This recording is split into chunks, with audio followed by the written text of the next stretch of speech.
ماں جیسی ساس، یہ الفاظ تو آپ کی سماعت سے کبھی نہ کبھی ٹکرائے ہی ہوں گے، لیکن ساس جیسی ماں تو میں شرطیہ کہتی ہوں کہ آپ نے کبھی دیکھی ہوگی نہ ہی سنی ہوگی۔ نہ جانے عالم بالا میں ہم ایسی کیا خطا سرزد ہو گئی تھی کہ اللہ تعالیٰ نے اس نعمت سے سرفراز کر دیا۔ نہیں بھائی، ہنسنے کی بات بالکل بھی نہیں ہو رہی۔ جب آپ میری داستان سنیں گے تو خود بھی میرے ہم خیال ہو جائیں گے۔ ایک دفعہ کا ذکر ہے، میں نے کہانی شروع کی۔ یہ فرمائش میری ننھی منھی اسٹوڈنٹ عاشی کی تھی، جو اس وقت پڑھائی سے فارغ ہو کر میری گود میں چڑھی بیٹھی تھی۔ جی نہیں، آپ کسی غلط فہمی کا شکار نہ ہوں، میں کوئی پکی عمر کی خڑوس سی ٹیچر نہیں ہوں، بلکہ میں تو خود بہت معصوم سی بھولی بھالی طالبہ ہوں اور یونیورسٹی سے کمپیوٹر سائنس میں بیچلرز کر رہی ہوں۔ یہ گول مٹول گڑیا تو ہماری پڑوسن رابعہ باجی کی بیٹی تھی، جنہیں ہمارے پڑوس میں آباد ہوئے ابھی صرف 6 ماہ ہی ہوئے تھے، لیکن ہماری والدہ کے اعلیٰ اخلاق اور بہترین سفارتی تعلقات کے باعث اجنبیت کی دیوار کو گرنے میں محض چند روز ہی لگے تھے۔ اب تو یوں محسوس ہوتا تھا کہ ہمارا اور ان کا برسوں کا ساتھ ہے۔ عاشی کا ابھی اسکول میں نیا ایڈمیشن ہوا تھا، اور چونکہ باجی کا زیادہ وقت اپنے 6 ماہ کے بیٹے عمر کی دیکھ بھال میں گزر رہا تھا، لہٰذا انہوں نے مجھ سے درخواست کی کہ میں تھوڑی دیر عاشی کو ہوم ورک وغیرہ کروا دیا کروں، جو میں نے بخوشی قبول کر لی۔ ہاں، تو میں نے ابھی کہانی شروع ہی کی تھی کہ نہیں، میرے خیال میں یہ دوسری دفعہ کا ذکر ہے۔ یہ آواز میرے دائیں طرف سے آئی۔ دو، بالکل میرے خیال میں تو یہ تیسری دفعہ کا ذکر ہے۔ لیجئے جناب، یہ بھی حاضر ہو گئی۔ یہ دونوں میرے نٹ کھٹ سے شرارتی بھائی تھے، جن کی زندگی کا واحد مقصد صرف مجھے تنگ کرنا تھا۔ امی، میں نے ناراضگی سے امی کو آواز دی، ان دونوں کو دیکھیں، کہانی نہیں سنانے دے رہے۔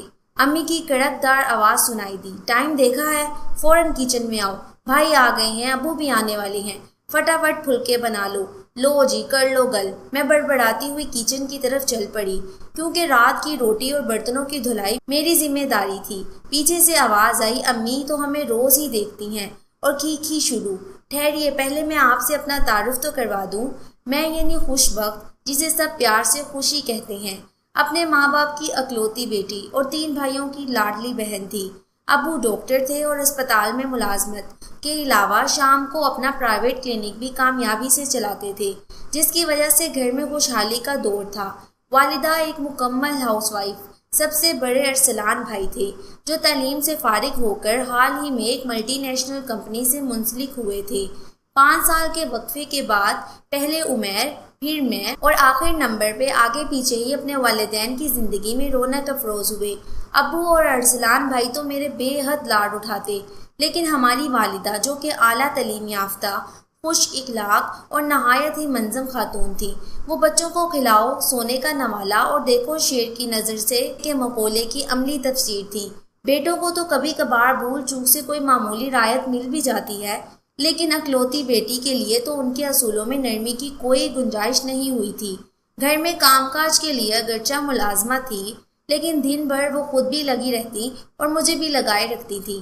کوکنگ ان کا شوق تھا اور ان کے ہاتھ میں لذت بھی غضب کی تھی۔ صبح نماز اور قرآن پاک کی تلاوت کے بعد میں کچن میں پہنچ گئی، جہاں امی پراٹھے بنانے میں مصروف تھی۔ آملیٹ، چائے بنانا اور سالن گرم کر کے ناشتہ ٹیبل پر پہنچانا میری ذمہ داری ہوتی۔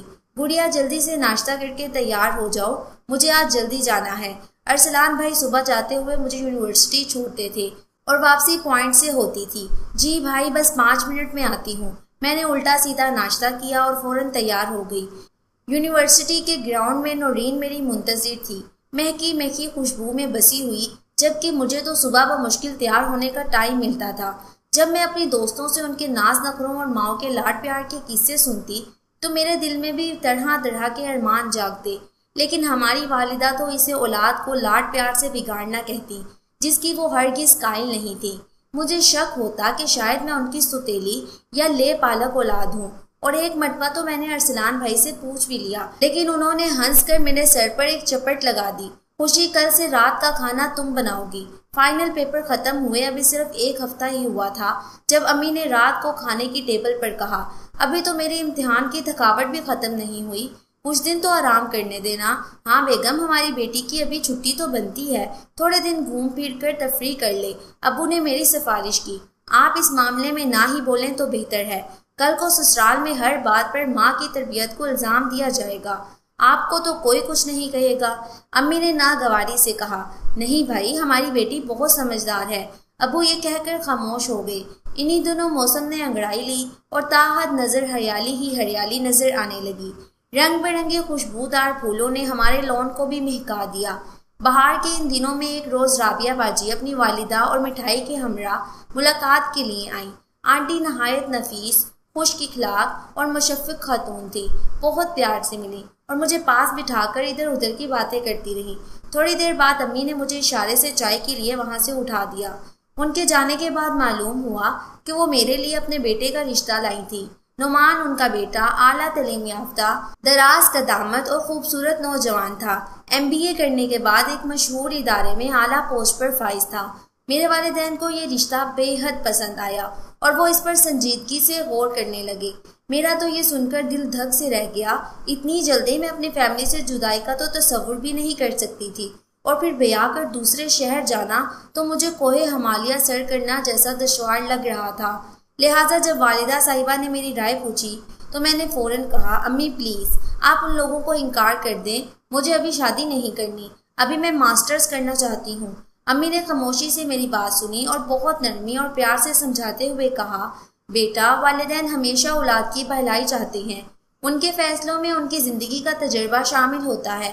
تمہاری تعلیم سے فارغ ہونے کے بعد ہم تمہارے فرض سے سبکدوش ہونا چاہتے ہیں۔ میری اور تمہارے ابا کی دلی خواہش ہے کہ ہم تمہیں اپنے گھر میں ہنستا بستا اور آباد دیکھیں۔ رابعہ کا اور ہمارا دن رات کا ساتھ ہے۔ دیکھے بھالے پرخلوص لوگ ہیں اور نہایت چاہت سے رشتہ مانگ رہے ہیں۔ ہم جلد بازی سے کام نہیں لیں گے، بلکہ بہت دیکھ بھال کر اور سوچ سمجھ کر فیصلہ کریں گے۔ اس میں تمہاری مکمل رضامندی شامل ہوگی۔ تمہاری مرضی کے بغیر کچھ نہیں ہوگا، اور مجھے امید ہے کہ میری بیٹی بہت خوش رہے گی۔ اب کہنے کو کیا رہ گیا تھا، لہٰذا میں نے خاموشی سے سر جھکا دیا۔ جب نعمان کی کمپنی اور دوستوں وغیرہ سے معلومات لی گئی تو سب نے بہت تعریف کی، رشتہ داروں سے بھی صلاح مشورہ کیا گیا، اور جب رابعہ باجی کو مثبت جواب دیا گیا، انہوں نے بے ساختہ مجھے گلے لگا کر پیار کر ڈالا، تو میرے لیے شرم سے وہاں رکنا محال ہو گیا۔ اگلے ماہ ایک سادہ سی ترکیب میں انگوٹھی پہنا کر مجھے نعمان سے منسوب کر دیا گیا، اور آنٹی کے اصرار پر 3 ماہ بعد شادی کی تاریخ مقرر کر دی گئی، جبکہ امی ابو تیاری کے لیے کچھ مہلت چاہتے تھے، لیکن آنٹی نے ہر قسم کے جہیز کے لیے منع کر دیا تھا۔ بقول ان کے، جس نے اپنی بیٹی دے دی اس نے سب کچھ دے دیا۔ میں تو بس یہ چاہتی ہوں کہ جلد از جلد آ کر ہمارے آنگن کو خوشیوں سے بھر دے۔ میرا خیال تھا کہ امی اب مجھے چند روز مہمان جان کر اگر میرے ساتھ کچھ رعایت کریں گی، لیکن اب تو اور بھی سختی سے ٹریننگ شروع ہو گئی تھی، کیونکہ وقت کم تھا اور مقابلہ سخت۔ وہ مجھے ہر کام میں پرفیکٹ کرنا چاہتی تھی۔ آنٹی کے منع کرنے کے باوجود حسب استطاعت جہیز بھی بن رہا تھا، لہٰذا گھر داری اور مارکیٹ کے چکروں نے مجھے گھن چکر بنا دیا۔ اوپر سے عمیر اور نمیر جب مجھے دیکھتے تو کبھی برتن اور کبھی ٹیبل بجا بجا کر مبارک ہو تم کو یہ شادی، تمہاری اور دوسری عورت پر ٹانگ گیت گانا شروع کر دیتے، جس پر کبھی تو میں مسکرا دیتی اور کبھی جھنجھلا جاتی۔ وقت ریت کی طرح پھسلتا چلا گیا اور شادی کے دن قریب آ گئے تو گھر کے ماحول میں نامعلوم سی اداسی نے ڈیرے ڈال لیے۔ میرے شریر بھائی جو ہر وقت شور و ہنگامہ کرنا اپنا فرض سمجھتے تھے اور ستا کر ناک میں دم کر دیتے تھے، اب اکثر خاموشی سے میرے پاس بیٹھے رہتے۔ وہ ہر وقت کی چھیڑ چھاڑ، لڑائی جھگڑے اور شکایتیں تو لگتا تھا بھول ہی گئے تھے۔ ابو اور ارسلان بھائی جو پہلے مجھ سے فرمائش کر کے چائے بنواتے تھے، اب اگر میں پوچھتی بھی تو نہیں گڑیا تم آرام کرو، ہم بنا لیں گے کہہ کر ٹال دیتے، تو ایسے میں میری آنکھیں نم ہو جاتی۔ انہی اداس سے دنوں میں شادی کے ہنگامے شروع ہو گئے تو گھر میں رونقیں جاگ اٹھی۔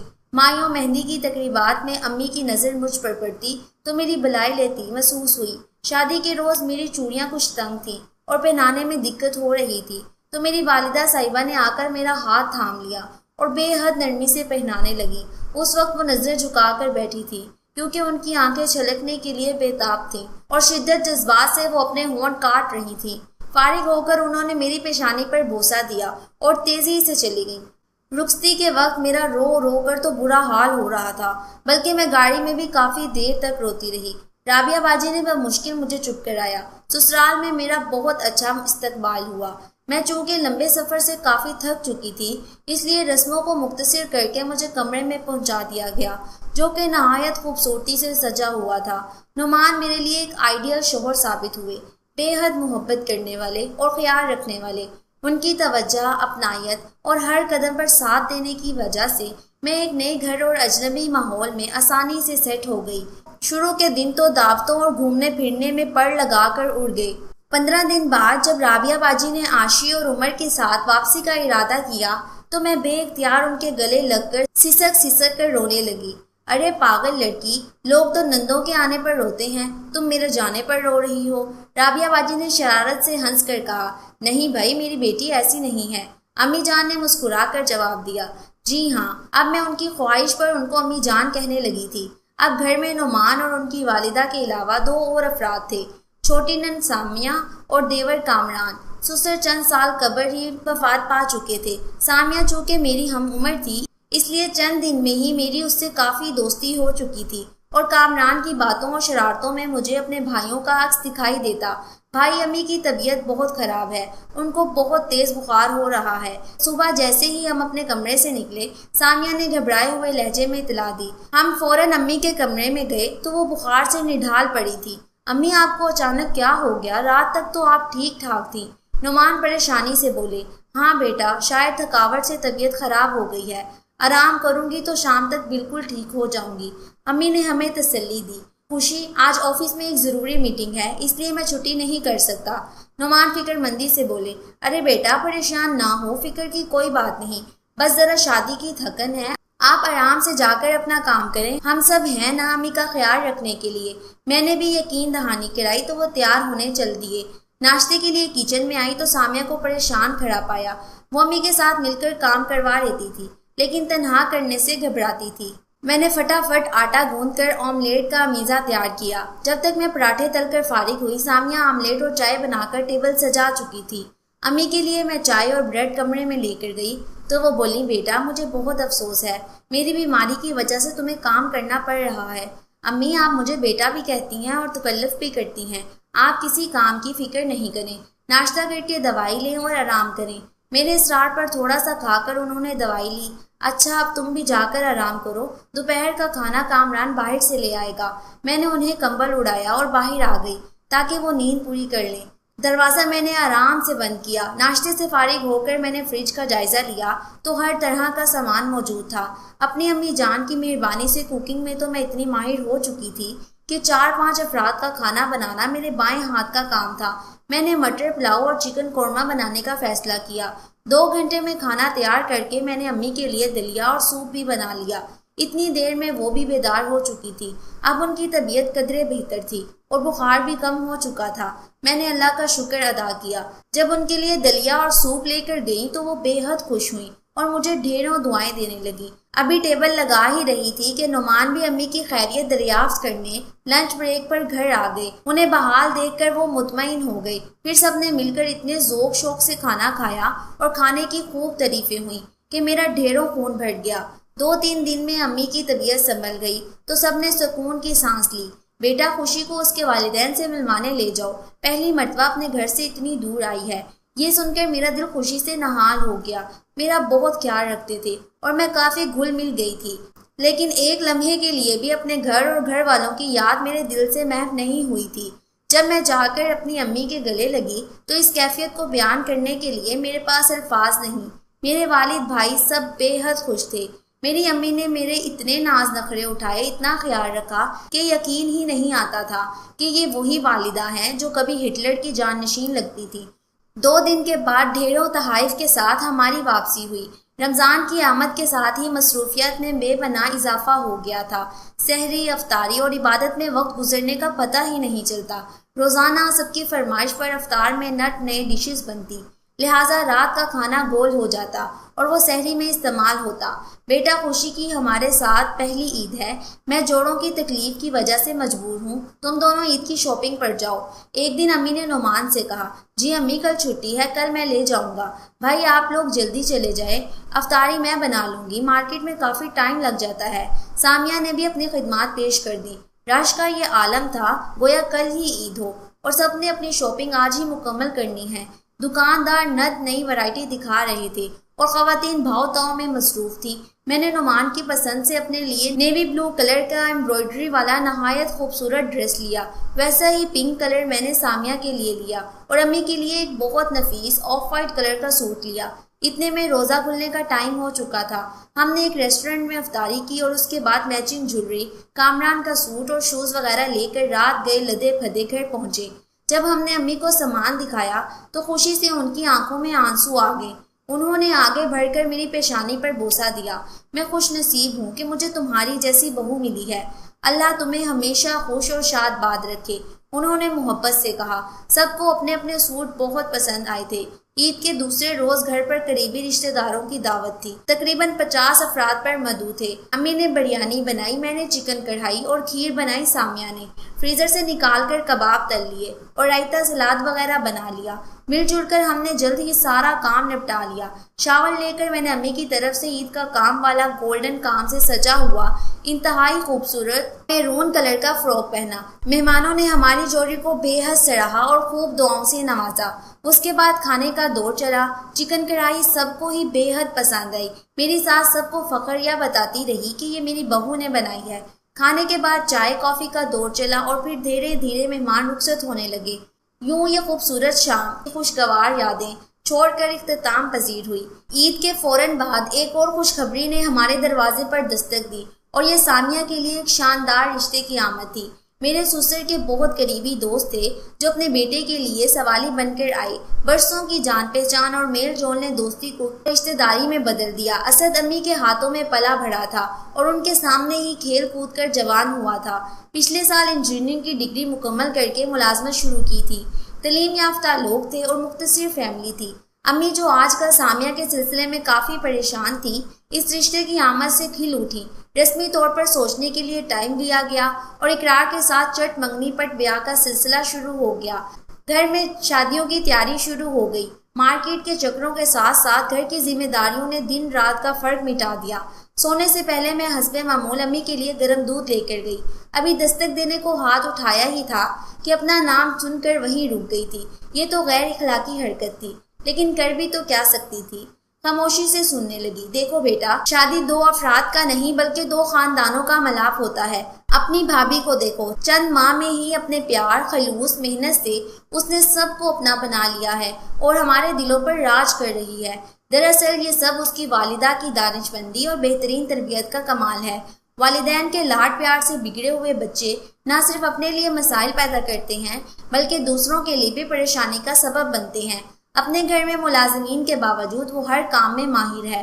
مجھے امید ہے کہ میری بیٹی بھی اپنے سسرال میں خوشی کی طرح سمجھداری اور معاملہ فہمی سے نہ صرف اپنا مقام بنائے گی بلکہ میری نیک نامی کا بھی باعث بنے گی، کیونکہ اولاد کے رویے سے ہی والدین کے بارے میں رائے قائم کی جاتی ہے۔ اور بس یہی وہ لمحہ تھا جس نے مجھ پر آگاہی کے دروازے کھول دیے اور میری والدہ کے رویے کے پس پردہ عوامل عیاں کر دیے۔ وہ تمام ڈانٹ ڈپٹ، اصول پرستی اور پابندیاں دراصل میری بھلائی کی خاطر تھیں۔ ان کی سخت گیر ظاہری شخصیت کے پیچھے ایک شفیق، حساس اور ممتا بھرا دل چھپا ہوا تھا جو اپنی لاڈلی کو ہر تکلیف اور پریشانی سے بچانا چاہتا تھا۔